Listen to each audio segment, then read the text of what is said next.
when I watch people's shorts or go to a film festival and I watch a block of shorts, usually I walk away asking, did this filmmaker think about when they were writing this script or decide to produce this? What are the two images that the audience is going to walk away with? What's the thing that's going to be seared into their mind? And I think that is, to me, the bare minimum of if you're Mm. going to do any project of what are the two or three images? Because if there's no images, what are like what are we trying to remember? All right, welcome back to The Work, our ongoing series about Chicago filmmaking with Chicago filmmakers. My name is Bradley Powell. I'm a writer-director, and I'm joined by... Mishu Hilmy. Hey, how are you? I'm doing well. Thank you for joining us, Mishu. Also, you consider yourself a writer-director, Yeah, yeah. I filmmaker? mean, we talked about that. Maybe we've talked about this in the past, but I prefer to avoid nouns and just use verbs, right? I enjoy writing, directing, and producing. Yeah, Right on. and editing. I love editing. It's probably Yeah, one of my favorite parts. where the filmmaking really happens. Well, actually, that's not a bad transition into what we wanted to talk about today, which was kind of what we're broadly terming strongly held beliefs. Now, filmmaking being, at least in my opinion, in its best iterations, an art form that necessitates that um, that we have artists, and artists are people who are in its rawest form, perhaps in its bluntest form, taking an interiority and personalized outlook and manifesting it in the real world.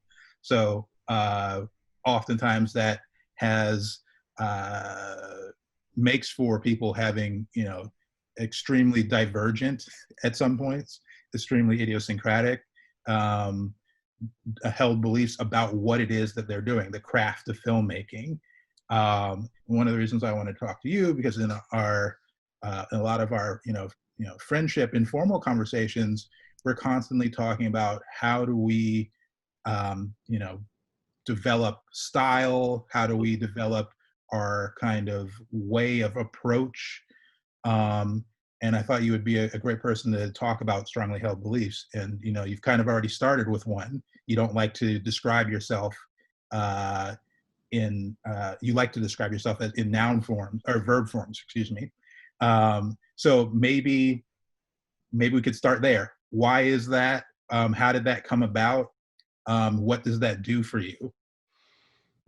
Yeah, gosh, honestly, I don't know if I can remember how it came about. I know I've been, maybe 10, 11 years ago, I read this book by Marshall Rosenberg called Nonviolent Communication. And it's, an exploration of how we use words and language and the idea of um, certain words can reduce people, right? Oh, you're a criminal. So if I'm gonna abide by this concept of, well, I wouldn't want to reduce someone to just saying, oh, they're a criminal, then why would I want to reduce myself into saying I'm only, a filmmaker or writer or whatnot? So that's kind of just maybe the basis of that and me Mm-hmm. extrapolating on it. And I just think it runs the risk of either becoming sentimental or lazy or kind of precious, right? To say I'm a capital F filmmaker or I'm a capital A artist. So that's why I personally prefer to avoid it. And verbs are living; they're living ideas. So it's like, yeah, I'm living this, I'm doing it, rather than set in stone to whatever preconceived romantic notion someone would have about it. Clarity is something that I know I'm personally always trying to strive for, taking things out of the muddiness that is Hmm. my mindscape, and trying to clarify that for the viewer, or the audience. I think that also introduces questions of uh, both. I mean, it does bring up questions of audience. I mean, that's something that we might want to touch upon at some point Hmm. in this conversation. Uh, and I wonder, like, how important is it to you? I guess let's just simplify it. How important is it? Do you have a vision of an audience when you're creating stuff? I don't know if I have necessarily a vision but of an audience, but I think it's just from, that decade plus of performing and writing for living, breathing people that are, 10 feet away from you, has Mm. kind of embedded this almost, yeah, I don't know if it's impulsive or instinctual, like feeling of like you're going to lose them there, like that line, they're going to hate the pro tag or whatnot. So that kind of sense. So I think maybe aesthetic or some principles or ideas is to, how can you protect the audience, right? Then I know there might be different schools of thought, maybe a bit more avant-garde or experimental, like fuck them, it's about, pure expression and artistry. And I think that's also fine and valid. I just think I lean toward how can you make the people who, paid money to kind of sit through your experience, um, walk away with, I don't know if it's either transcendence or an enjoyable evening, but how can they win the night? That's what I used to tell like, my actors when I would direct them. You know, your performance, you want the people leaving knowing that if they, went on a date and they spent 80, $100 to see this show, a dinner and whatnot, included Ubers, when they walk away, are they going to be winners or are they going to be like, fuck, another wasted night on art? Oh, it's a great way to put it. I think I need to be reminded of that more frequently. Yeah, I've typically, and I'm probably not as extreme as many on that spectrum, but I do tend to find myself drifting towards the personal expression pole Mhm, of that mhm. Yeah. spectrum, and I wonder.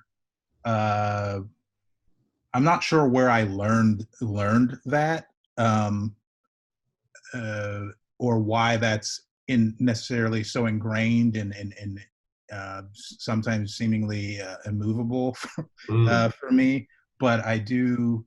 Um, I think I've with age I've grown into adopting some more of what you're talking about in terms of the audience, um, it not being a solipsistic endeavor, like, but at the same time, it I think it is important to, like, a lot of reasons why I became a filmmaker, frankly, are um, we live in a world that is we're born into a world not of our own making, and mhm. I think you have to live in that world until you can create your own, and that has both informed everything from my politics to my art making, and it's kind of like in every other sphere of life, um, where you have to uh, have pretty, vast negotiations, sometimes um, depressing ones at that. It's great to have a place where you can have less of those and you can Mhm. get more of your um, expression out there. Um, I don't know. I don't know if I'm making sense, but Yeah, I think it makes I think it makes sense for me. It's like what I imagine is a degree of intent and integrity, right? So mhm, there is a sense of integrity of how can you express yourself in a way that's fulfilling, and whether you're on one's kind of in any given moment, right? In maybe a year or a month or a decade, you're kind of on the spectrum of I'm really just exploring self-expression. And there's always, degrees. There might be 10, 20 people in the room who are like, who get it. And maybe 98% of the country wouldn't. And there might be times where you make something that's more kind of a little bit softer or can, more palatable, right? But I think it comes down to intent and integrity. So if you have this intent of this idea that, yeah, I'm from a society where it dictates all these norms or behaviors, then I'm going to, whether it's a bit of defiance or kind of that free expression. I think that makes sense, right? To be able to freely express regardless of the sort of um, how consumer friendly it is, how you can feed into capitalism and whatnot. But uh, I just think for me, I've gone down that sort of solipsistic or even nihilistic rabbit hole. I've done theater shows where it's just one person shows, two-person shows where I'm just alienating the audience, and for me it got old pretty quick. yeah, for sure. Expository information, like with exposition, I detest exposition. And going back to what you were saying earlier in terms of like having a little mystery, um, and I think a lot of times when you have, I try to have as little exposition in my work, and I try to leave it out, like bring it in as late as possible. Mm-hmm. That's a rule that I did pick up early on. I think I might have been listening to like Robert Altman or somebody like on a DVD commentary. Yeah. And when he said that, that really struck a chord with me, because like obviously there's tons of dialogue in a Robert Altman film, but it's all meant to add character and mood and tone. It's Mm-hmm. just overlapping. It's not all of the dialogue is meant to be heard and understood in Yeah. clarity. And so bring up your former word of clarity. It's a question of when there's clarity and when there's not clarity. Mm-hmm. Yeah. Um, Well, so it's choice. It's choice through competence, right? And there's the difference between watching a scene that isn't clear because of writing that isn't competent, versus watching a scene that your mind is blown because you don't know what the fuck is going on. But that's part of the joy of being on the roller coaster of this experience, right? And yeah, that's artistry versus, someone who's growing and learning how to become an artist. yeah. I mean, I think it makes you, when you feel as an audience member that you're in the hands of somebody who understands that dynamic, and they're choosing when they want you to have a feeling of clarity Mm-hmm. versus to have a feeling of mystery. I think as an audience member, uh, you're leaning forward a little bit in your chair, more invested, having a more active experience, Yeah. um, of viewership, when that's the case, as opposed to, and this kind of ties into also that earlier dynamic of commercialism. I feel like films have been drifting towards 100% clarity all of the time. How can we, this is especially at the high budget level, Mm-hmm. blockbuster level, but how can we ensure that everybody and all 100 people in the audience know all, like understand what's going on all 100 minutes of this film? If Yeah. there's any person at any time that has to go what, then we're doing something wrong. And I Mm-hmm. think that's a ridiculous and insane way of approaching things. Yeah. um and one, it's something that you can never achieve. um and two, even in the aspiration of achieving it, it creates a watered down effect where nothing really vital is being said. You Yeah. have to deal with very simplistic, like there's no, uh, it's just not very interesting Mm-hmm. to watch something that's been created under those sort of parameters. Yeah, but I think that's story as commodity, right? That's like no different than parents telling their children the same bedtime story every night. And I think there's value there, but it's not it can become like a hollow experience. And that's how I when it's not soulless, it's okay, but it's just kind of a commodity of you have Mhm. this story again. It'll Yeah. comfort you for an hour and a half, and then you'll walk away from the theater forgetting kind of what you experienced, unless there's powerful images, right? I think very rarely, and that's where the kind of duality of that idea of sound quality is important. But it's very rarely do I walk out of a theater going remembering a moment of sound, right? I typically will remember an image. Yeah. But that image may have a sound associated with it that Yeah. might not have been, that might have been implicitly understood Hmm. without, or like intellectually understood perhaps without being overtly. It Yeah. wasn't overtly communicated to you though, but it might have been Yeah. going on the whole while. Maybe it would not have burned into your memory if that sound wasn't there, right? That's kind of maybe the magic of sound. We'll talk about those exercises. So like that, it sounds like you're making a very hard distinction between exercises on the one hand and, for lack of a better term, your fully formed sort of Hmm. projects on the other. Yeah. So, where did that idea of exercises come from, and how do you use that tool in your toolbox? Yeah, I think it's the idea of rehearsal and opportunity, right? I think there's the risk of everything is my shot, right? This is my one shot. This is my big shot. versus for me, maybe it's just from a lot of stand-up or theater or comedy, is to value the idea of rehearsal and clocking hours and a little bit of structure. So I think, and again, because I didn't have that film school, so maybe a lot of what people were doing in film schools got to kind of meet those exercises. But for me, it's the personal challenge of this project. I'm going to do it with a 2-person crew. Do I need to have a grip? Do I need to have a gaffer? Do I need to have an AD or a AC, right? To really, those are my kind of creative challenges right now, Mhm. versus a project that's like this. This is, I'd like this to maybe try and live, have a little bit of a life, put it out there, rather than this can live on my hard drive and no one will ever see it, and I'm fine with that. Mhm. Yeah, no, that's interesting. Um, yeah, I I think I have adapted many of those principles, but I have made the line between uh, those two poles blurred, I Yeah. guess.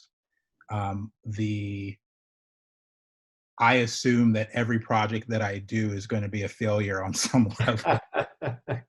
Um, and so I build that uh, into the process in a way that's uh, What makes perhaps. something a failure, though? What do you mean? What make, like, other than sort of the kind of the self-deprecating kind of a platonic appeal of it? But what to you do you specifically mean as a failure? What, how would something be a failure? Is it incomplete, or is it zero reception? I'm just curious of your take on it. Yeah, yeah. And we had an episode on failure, but like I can go into it a little bit here. Essentially, what I mean by that is that if it's more on the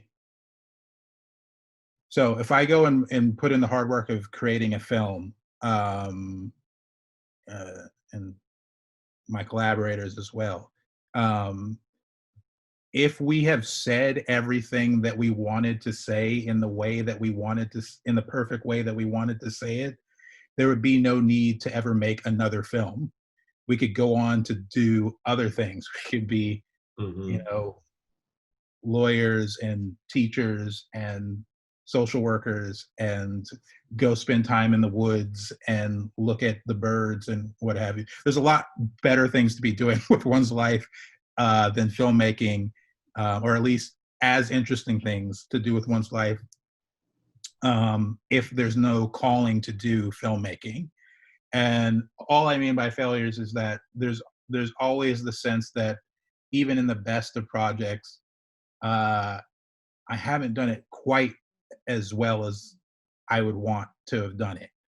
Um, so failures is perhaps hyperbolic, but it's also points to the recognition that everything produced is going to be flawed, Mm. and that we can't hold it so precious as to say that.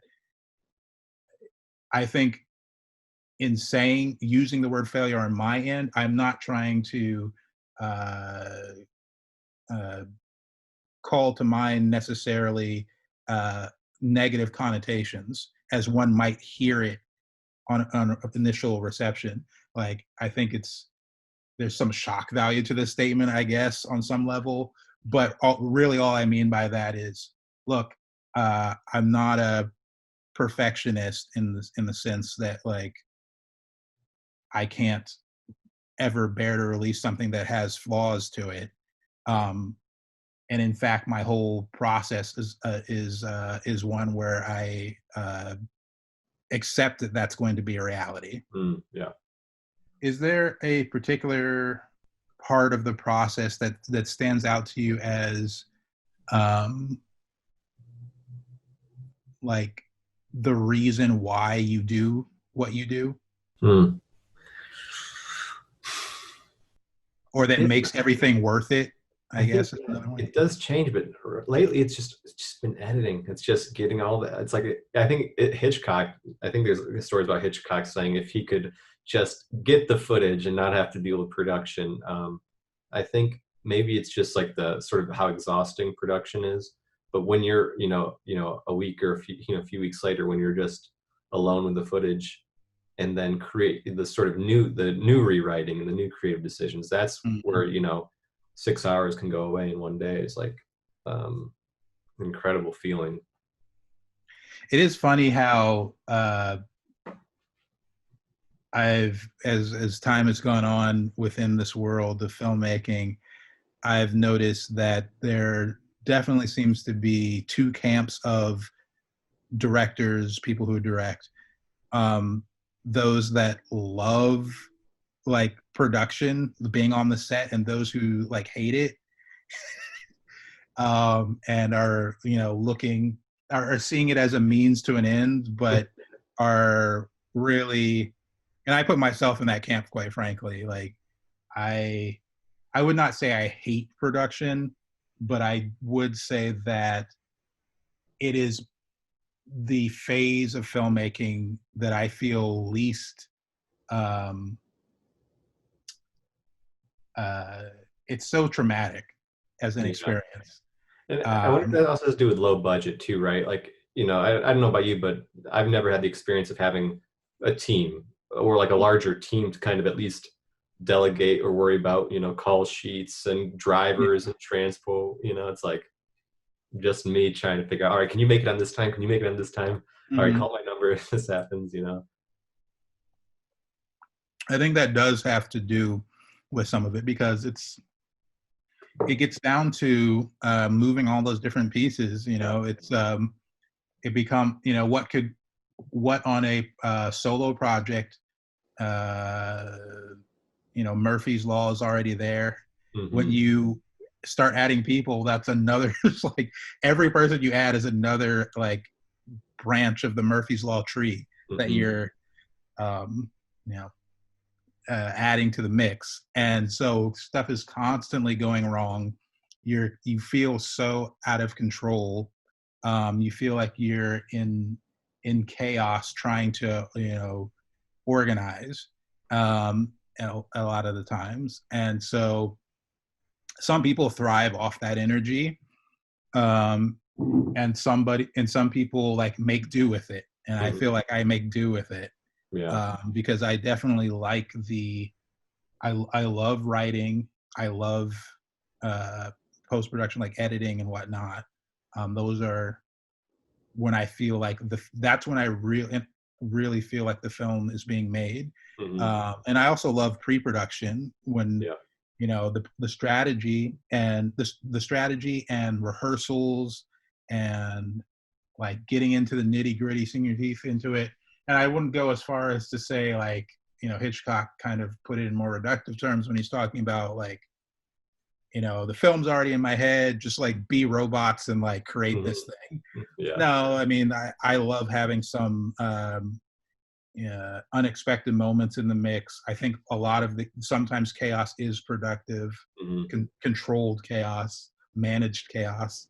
The energy of that is productive, but ultimately, uh, I do love getting back to an editing bay and being like, "Whew, that's over with." Hmm. Yeah. So, and then there's a whole like uh, uh, litany of other problems that then start to ensue. But you know, it's not a matter of so much. One strongly held belief, I guess, is that it's not a matter of will there be chaos, will there be disappointment, will there be compromise. It's you as a filmmaker trying your best to pick where those instances are going to be. Which compromise, which chaos are you more comfortable with, Yeah. and then let's try to steer the project towards that. That all the stuff that you're less comfortable with, let's try to go away from that Yeah, and avoid that's why I think the most important thing is planning, planning, planning, planning. And I think that's where a different school of kind of filmmaking thought is, where I get insecure. Werner Herzog, like never have a shot list. It's like I get that too, and maybe, but I think because I think my hang up around production is that it's so exhausting, not yeah, only physically, but it's the unending just decision after decision after decision. Do we move on or do we do another take and all that? And I think that's why pre-production is great, because it's how to plan and plan hmm for fuck ups and plan for I make tons of Excel spreadsheets where I put in time budgets for false starts and bad takes, and to really budget. I think I did have a AD maybe in November when I did my last short, where I'm like, we got 3 minutes for this this take, and tell me when we're at 3, and we're just going to keep moving. So most shots just at 2, 3, 4 minutes, anywhere between 3 to 4 takes, and then we're on to the next thing. And that's just because for me, I just planned the whole day in 4-minute chunks. Yeah. No, I mean, that's amazing if you can do that. I don't know that I could. Yeah, I don't think I would have the talent to do that. And I guess when you mention Herzog, that's like I guess like a third type of filmmaker. There's the people who detest the chaos, guilty. There are the people who love it, the natural chaos. Mm-hmm. And then there's the Herzogian sort of people who, like, not only do they love the chaos, but they intentionally try to inject more of it into the situation. And that just sounds like a nightmare. Yeah. But you can't question the results, right? So right. I mean, I recently watched Burden of Dreams and was just like, oh man, I don't know if that's a different type of person there.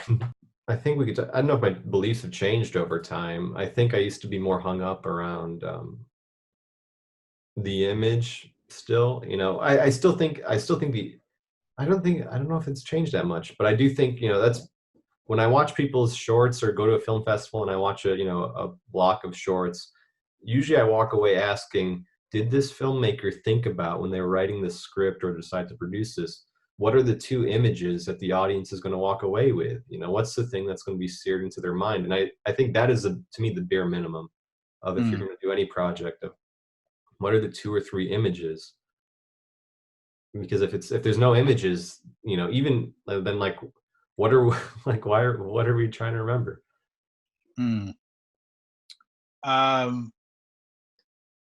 Yeah, I don't know that I've ever thought about it in that that direct of a sense, but I think that when I have seen something that I have responded to, typically there are those images. So maybe perhaps I should start thinking about it in that sort of sense. Yeah, and that's the challenge with talk, like, being guided by dialogue or a talkie production, is that's my challenge of, well, the image just can't be a twofer. It just can't be a 2-shot, right? That can't be the image. That can't be the thing. Or, I mean, can't. I think that it for my sense of integrity, for my sense of, like, getting off. For sure. There needs to be, the 2-shot has to have, it has to resonate. You can't just have the 2-shot because we've learned over time through film language that this is how a dialogue scene is supposed to be shot. Yeah. Quite frankly, like, I have in recent kind of film watching grown pretty weary and tired of watching 2 shots, to the point of shot reverse shot. To the point where the shoulder shot reverse, where I'm almost like inclined not. Have been trying to, like, limit my use of that, I think, recently, and try to add some other design. I think we've reached a point in film where we can start to in film language where we can start to question and perhaps complicate that a little bit more than we have in the first 100 years of movies. Yeah, it's like, you could say it's a utilitarian shot and it has 0 point of view, but again, at this point of the game, like, why hasn't someone made a decision? I can totally get it for TV shooting, right? They're just churn and burn. It's a TV show. That's their bread and butter. But if you're making this film that costs whatever it cost, and all these decisions were made, how can you, but it's still, because it is point of view, it's an easy shot, it's safe. Does that moment warrant something a little bit more creative and expressive? And I think the decision needs to be at least deliberated on, right? Because Yeah. ideally, there's a way to discover something that does warrant something different. How can you capture the emotional? Like, yeah, yeah. But No, I even think. even my dinner with Andre, to me, the resolving shot is kind of Wallace Shawn walking away from the dinner alone. Like that's what I Mhm. remember as being kind of potent. Him trying to reflect on that experience. No, I think you've said it well in that, like, you have your first instinct. This is film language. This is Mm, the thing that people typically do. But every instance that you have that sort of voice in your head, hopefully you are questioning it and saying to yeah, yourself, okay, yes, but is there some, and not for the sake of just being different, that's also a danger, yeah. but is this the best way that this can be communicated? This, Mhm. what I'm trying to communicate is, even though this is typically done in this fashion, I think of establishing shots in the same way. I'm kind of sick of establishing shots. Yeah. Yeah, and that's also like a TV land thing too, right? Where it's just like Yeah, we need the audience to know where the protagonists are. right. And so uh, maybe we don't, Yeah, or maybe we don't need this to be spelled out in the ways that we've spelled it out for people yeah. for the first 100 years. Or when Uh, it's spelled out, right? How right. about invite the audience to be like, "Where the fuck are we? Where the fuck are we?" And then, 12 seconds in, there's some kind of detail. It's like, when do we feed the audience information? Yeah, exactly. And that's so much of what cinema is. When is what, and when are things, and how are things imparted to the audience? Mhm. Um, and so, yeah, no, there's definitely uh, a tendency that we have. This is part of the clarity discussion that we started off with. I think there's a tendency towards total clarity. So, like, from the get go, we got to know that we're in the bank, Mhm. uh, and And we then there's got a to little know that. chyron that says "Bank, Right. Minneapolis, 2020." Exactly. Um, and it's oftentimes the holding back, the withholding of that sort of detail that makes something actually cinematic and interesting. Mhm. One of the fears I have about, and I guess we haven't talked about this specifically, and forgive me if it's at this point a overly discussed discussion, but it's one of the fears I have about, like digital versus film. I feel like digital is kind of, when we have total information at our fingertips, we can have total clarity. We can create a perfectness. It's kind of the imperfections. I think for people who love film, the imperfections of film are what make that beautiful in a Mhm. sense. And I don't mean to bring that up to start like a war of anything, or to even go into that film versus digital discussion. But that is to say that I think, if in this 21st, as we move into the 21st century, we will have to find ways in which we can still maintain that sense of mystery. Yeah. Um, Yeah, because I think one is an argument of the tools and the other is an argument of philosophy. And I think the challenge is when you lose literacy of either visual literacy or aesthetic literacy or even sort of kind of an emotional, ethical literacy, that's when people start using the tools in ways that aren't necessarily as deeply thought out. And that's fine, right? Anyone can use these tools. Like someone making TikTok isn't going to be thinking about a film grain or kind of what the noise in their image, what that might indicate, and that's fine. But I think that is, to me, that's the big challenge of, there are going to be people who use these tools for commodity, and it's going to be 8K, 3D, smell-o-vision, whatever, morphine drip, right.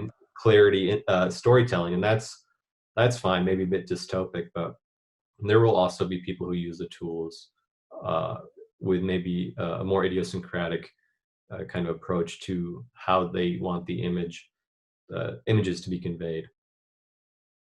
whether it's digital or film. I can be romantic about it, but I do have faith that people who love images will figure out how to communicate in a way that's human and not clinical and Yeah, no, but the I, information overload, right? right. I tend to agree with you. But I think that discussion should be had more often so people are Mhm. aware of it, that that's a necessity. Yeah. Uh, just because clarity is a possibility, uh, let's make sure that we're using it with intention. Hmm. So, like, it's great that we can achieve it when when it necessitates that that be achieved. Yeah. Well, it's like avoiding default, right? Mhm. It's a color is default.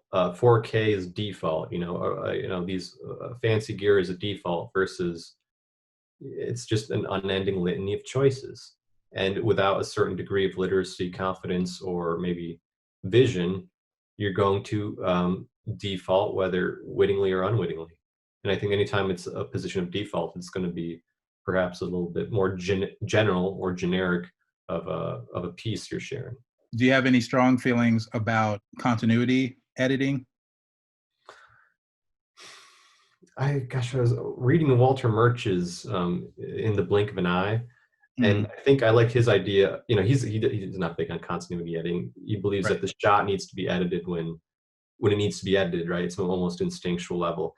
Yeah, I see the pros and cons of it, but I think again, it's a default position. Continuity editing is we default to making it linear and kind of, person picks up the glass and then it cuts to them drinking the glass, and it's kind of again zero point of view, very neutral.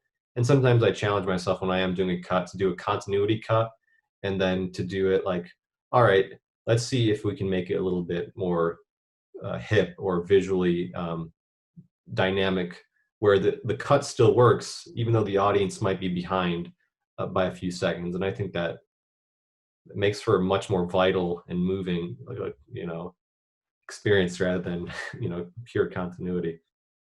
I love it when I see a cheat that gets a cheat that works, a cheat cut that just works.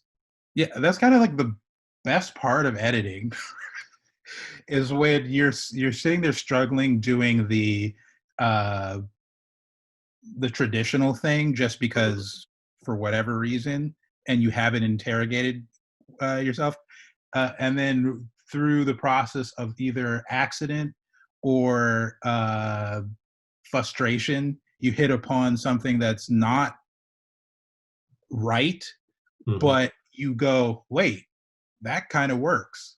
And Yep. you have to, maybe sometimes you'll show it to somebody and see like their response to it. But in those moments where you've hit upon something that is the cut that we can all, pretty much everybody can come to the cut that 99 people out of the 100 people in the audience will go, oh yeah, works. But coming to the cut that only one person in the audience would have thought of, but also 99 people in the audience will not either, they'll either enjoy it, like it will be thought provoking, it'll move them in some way. That those are kind of like the best cuts I feel, Mhm. those discovery moments when you can land upon those. Yeah. So I guess it comes down to what you were saying earlier, just in terms of kind of not just having any like not just doing something for the sake of doing it, but having a point of view on it, Yeah. and you know, Yeah, because I get caught into that sort of mindless, like I'm just cutting, and then to realize to have the courage to go, oh wait a minute, I've been taking this, I've just been literal with it. Let me see if I can, yeah, sometimes it works and sometimes it doesn't. But most yeah, times it won't work, but hmm, having uh, the confidence to try something a little unsafe. yeah, Um, I like that word that you use. Safe is really a big part of uh, like knowing when to go out on the ledge hmm, is so much a part of what it is. I think what we do yeah. And is because filmmaking is so mediated, right? You have pre-production, production, you have this cast and crew's input. Now you have footage, and now you have footage that's being cut. Now you have music that's being laid over. Now it's being distributed either online or in a theater. It's so mediated. The only real risk, arguably, is the financial ruin that each project presents itself with. But how can you create emotional risk of like, this is out there. I think this might be a little bit too loosey goosey, but I'm going to either do this cut or keep this line or keep this scene in. That's where I think that removing that safety net. Yeah. That's what makes it, vital and vulnerable, at least on an individual level, And I think the audience appreciates that. They can sense it, whether they sense it directly or, uh, implicitly. Like when there is I think we've all seen the things that feel like McDonald's Happy Meals in plastic. Yeah, Um, Halloween, delicious. right. And so, look, sometimes those are great. They hit the spot exactly the way that, for whatever reason, you need them to hit at that particular moment. But I think people appreciate there being something a little bit different in that landscape that does offer, okay, you have the Happy Meal, but sometimes you want to go and try a little bit, like, let's eat the poisonous blowfish or something. Um, and so, yeah, no, that's safety, I guess, is another strongly held belief, in the sense that I think I don't want to jeopardize anybody's physical or emotional well-being, but I do want to inject a certain sense of insecurity or newness or danger, I guess, into the mix, artistically speaking, to keep things fresh and hopefully adding to doing my little bit to add to the cinematic language and discourse. Because ultimately, what is unsafe on one project, we live in the most we're a part of the most copycat medium, maybe, because every film success just spawns another 100 films that are like, oh yeah, they did it in that film, so let's try it again 100 times. And so ultimately, what looked like Peck and Paul in the Wild Bunch using slow-mo, great. Now in 2020, people using slow-mo, kind of annoying. Yeah, it's oh, nice, your advertising video for these coffee beans. Nice. Yeah. So, I mean, I have others, but I don't on this list, but I don't know they're completely worth going through all of them. They're kind of particular to my own sensibilities. But it's a fun little game I've been playing with myself, just to try to get a sense of more actively thinking as a filmmaker. Am I making this choice because I actually believe in this choice, or am I making this choice because it's just been done this way? Maybe delve in a little bit to the concept of constraints. What is that on its very basic level, and why are you doing that? Yeah. I think for me, it's lately I've just been thinking about this idea of light energy, right? So if you just have, light energy in an open space, it's going to disperse and go anywhere. Versus if you line up a wall of mirrors and you kind of guide and design those mirrors or those walls, right? It'll constrain that light, and that light will become a laser. So it's this idea of how can I wall myself in so I'm entirely. It's like an exercise in focus, I think. Whether what is it, that quote about ingenuity and and not having resources, but kind of purposefully making it harder to mother of invention. Necessity is a mother of invention, exactly. So whether it's a budget thing or just personal, I think it's easier to say, all right, this next project's in black and white, it's going to have no more than 3 actors and no more than 2 locations. Then it invites me to be more creative, more deliberate, versus a little bit lazy, and like then I'm writing or shooting in locations I don't need to be, or worrying about designing things I don't really want to design right now. Does that make sense? It does, especially on the lower budget indie level and world that and the majority of the people that we've been talking to live in. Mm-hmm. um, you're already kind of forced into certain constraints. And I think directors and artists who um, try to head that off of the past and kind of be proactively constrained, it's a way of taking back the control from natural limitations that might exist. um, and so essentially, uh, saying to yourself and then collaborators, all right, here is an area of focus, as you've put it, and how can I play within those parameters? If I only have one location, how does that Mm-hmm. change the story? If I, if I only have the, well, I should say, if I only have the money, speaking in a budgetary form, if I only have the money for one location, why don't I go ahead and decide to just do a one location thing? And how does that affect the story? And can I create a story that is then unique and different from other stories that didn't do that? Yeah. You know? Now, I do think that there is a limit to uh, that sort of thinking. I also use constraints a lot of times, um, but like particularly now this is reminding me of, because I think a lot of the low budget film world has been, we all have many similar kind of constraints, and so over the last I would say 10 to 15ish years, we've seen a tremendous amount of films that are just shot in the filmmakers' apartments. Yeah. Oh yeah. Mm-hmm.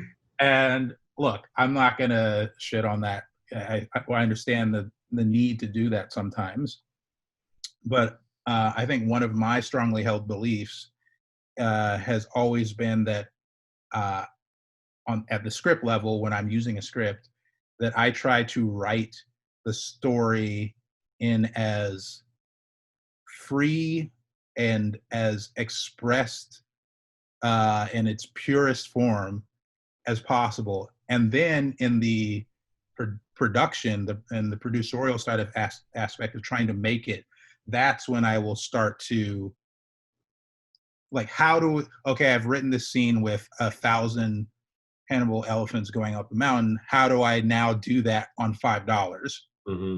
As opposed to people who say, oh, we can never get those 1,000 elephants. Let me not even bother to write that. Now, I Yeah. think both of those could end up in producing interesting films. I think a lot of where we have gone as a community is to, like a lot of it is the dream for me. I love the dream. Mm. I love saying,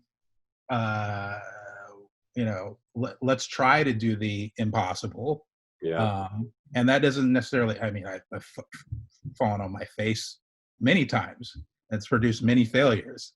But that's where the excitement is for me, I think, Mm-hmm. when you are trying to tackle something bigger than yourself, perhaps outside of your your reach and your grasp. You're, I think, in the striving to do things that are beyond your abilities, your talents, your resources. Um, it it engenders the whole process with something, a quality that I really I like, and helps to maybe make the ending landing space a little bit better. Where Mm-hmm. what your film ultimately winds up being. Yeah. Do you have any? Do you resonate with any of what I've just said? I guess. No, I think I get it, and to me that's a degree of creativity and challenge, right? And I think that's valid.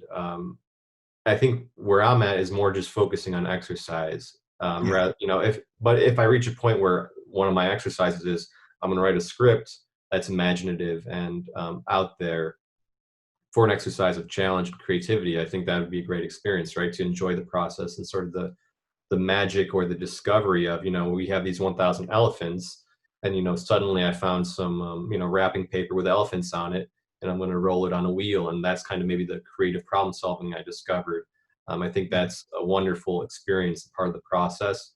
I think lately I've just been more earthy of like you know, working with the idea of smallness, or maybe a little bit more literal, rather than, all right, this next project is going to be, the first draft is, like you said, from the heart, just pure imagination, and then you can kind of produce it down. But I haven't been pursuing those stories or exercises lately, but maybe in 2, 5, 10 years, I'll be more open or excited to experience that challenge. We've talked about some personal tendencies and our personal kind of ideologies and philosophies to a certain extent.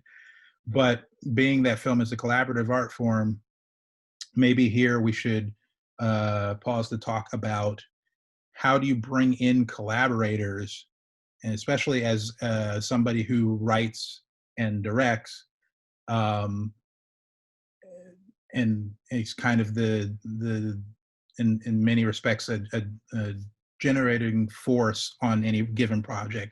How do you get collaborators to buy in, for lack of a better term, to some of your principles? Or is that even important to you? Maybe that's not important to you, but how do you go about negotiating that, if that makes sense? Yeah. I don't think I need them to buy into any of my principles. I think to get collaborators, offer money. Like that is the most important thing to me, is respecting their time, offering money. And I think that's maybe a privileged position, but I've always held that, I'd rather spend a year saving up a bare minimum amount of money to afford 5 people for 2 days or 3 Mm, days. I just think I'm too maybe cowardice, or lack the courage to ask for. I think that's my own hang up around perfectionism, as it's harder for me to ask for help. So I'd rather save money and say, hey, this group of strangers for a couple days or a weekend, let's all show up and everyone will get $100 or whatever. That to me is easier than to really have an impassioned plea of why my project is important and why you're mm, going to give up your time.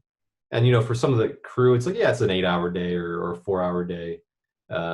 It's an easier ask for a crew perhaps than for an actor to say, how can I make this important to you, where you relate to the character, the story, and you're going to get emotionally invested for nothing. So I think to me, it's money. That's easiest way to get collaborators on board. And then when you show them the respect with being willing to compensate, or some kind of nominal discussion about compensation, then you can talk about principles. But I don't think the principles are necessarily that important, except for, are we all here hoping to kind of create the same story? I think that is probably one principle where it's important to be on the same page, versus if the DP is trying to shoot something dark and dreary, and from day one you're like, no, this is a little bit high key lighting and a little bit free flowing and easy peasy, then you're going to have some issues. That's where I think it's important to be on the same page. But I think that's a difference between aesthetics versus principles.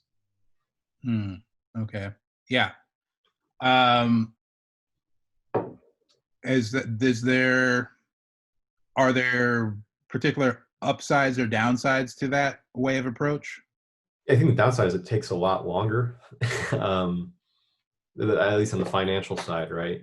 It Mm, takes longer. I think it makes me probably a little bit more precious with what I end up committing to, right? Versus I know there are people in Chicago who probably have a cohort of friends who are like, yeah, we're all just like buddies, and we help each other out and we show up, and um, there's probably a higher output. I don't know about the quality in my opinion, but I think that's the major downside, is more precious, less output. Um, but I think it forces me to be a little bit more responsible with my time and resources, versus like, yeah, I can't, a 12-hour day doesn't make sense to me. Like I can't afford a 12-hour day. I couldn't ask people to do 12 hours for free. So I can afford 4 hours. And how can I, I've shot 10 pages in 4 hours. Were they good? I don't know. That's not me for me to determine, but it's better than shooting 3 pages in 12 hours. At yeah. least that's how I see it. Well, yeah. No, I mean, as long as it's getting done, right? Yeah. Yeah. um, yeah. No, I think that the rub comes, I guess, on that side of like with whether you can raise or have the money, right? Yeah. So, Yeah, uh, I'm lucky I got a job that that I can scrape away some cash. yeah, yeah. And so, I think that having done both paid and non-paid projects, uh, a lot of what you're saying makes sense. There are certain times where I'm more uh, trying to come up with a word that's not mercenary, but like more of like gun for hire sort Yeah. of Hmm. thing does make a lot of sense. Yeah. And then other times where I think for, especially for like a longer thing, I feel it's harder to have people on there that don't have some sort of ideological and philosophical and emotional attachment to the thing. Um, for me, at least, because I am needing people to be um, not only. I think I view myself as a very like process oriented person, Hmm. and I think when I sense that other people aren't digging the process, it does in my head create a roadblock. Hmm. Uh, and you know, it's totally possible that um, you could both be a hired gun and have philosophical simpatico. You see each other eye to eye on a certain level, but I guess the danger is if you don't, what then happens? And I feel a little bit more vulnerable than perhaps I would like, Mm. in a little bit more uh, out of sorts when I don't know if I can really trust another person, or if they're just here. It's I get maybe it goes back to like childhood. Like, is this person really my friend, Yeah. or do And they just want to talk to me because I have you know, the newest toy or whatever? You know. yeah. And I think that's the challenge, right? Because it's like it is a creative, vulnerable, collaborative, uh, form of expression, right? And that's where, for me, by having that element of compensation, is that it removes the kind of the veil of friendship, and it does make it a little bit, I guess, I don't want to use the word professional, but there's a boundary there, right? And it's like, oh, my friends are only here to play with me because I'm paying them. They're not my friends. They're people I pay to spend time with me. Yeah. So there's that. But yeah, I think it's a two-way street, that idea of like trust and, trust and quality. I think I just don't have maybe the chutzpah to say, hey, my self-expression is more important than your time. Hmm. Ideally, it's equal, right? My process is equally as important as your time. My self-expression is equally as important as compensating your labor. That's the ideal. And if you create an environment where people's passion for the project, where they a trust you, b believe in the quality of the writing and the story, and c are earnestly excited about the idea they're executing, then I think they will be willing to join your process and give up their time. But for me, I just, maybe it is that kind of insecurity of, I don't know if my writing is that groundbreaking enough to warrant that, or not necessarily groundbreaking, but maybe philosophically different enough to warrant people around that, for that amount of time.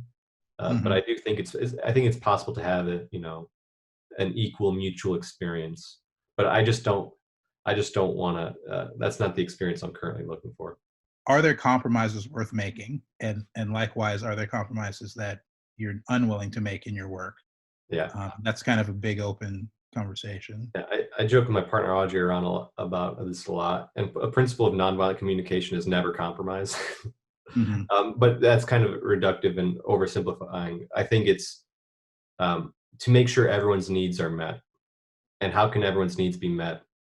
The idea of, ultimately, is the idea of win-win. It's not a compromise if it's a win-win. It's a compromise if it's a lose-win or a win-lose. That's, to me, what a compromise is, versus the sense that, if an actor wants to make a choice and I can either dig it or push them to go into maybe what I might have imagined, uh, or if they make a choice and I'm like, oh, I didn't expect that, but I'm happy with it. Then it's not a compromise. They're we both won. They're both adding to it. So that's kind of, I guess, how I see about, as a vague, at least the baseline of would I make compromises. I don't think I want to. I want to make sure that people's needs can be met. It's win-win. Mm-hmm. Have there been times where what do you do in those win-lose, lose-win situations? Can you think of any particular instances, as specific as you want to get, where you're faced with one of those, and like what's the next step after that, I guess? I remember one experience where I don't think the actor entirely understood the joke, and the actor wanted to like do a bunch of takes on it. And I think I had budgeted enough time to do a couple extra takes, but because I don't think the actor understood how to execute the joke, it was like, let's just get it and move on, because it's not going to show. It's just going to get cut. It won't work. So I think, that's, I don't know if is that a compromise, or that's just accepting the challenges of the work, right? Which is translation. Some people are going to try and translate it, and it won't work.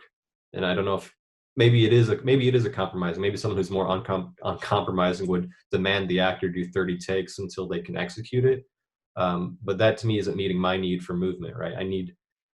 It's more important for me in that moment to move to the next setup or the next shot than to demand the actor level up his or her performance skill to pull off this bit.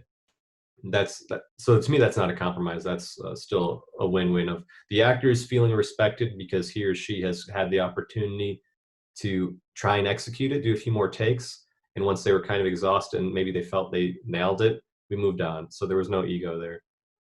Does that make sense?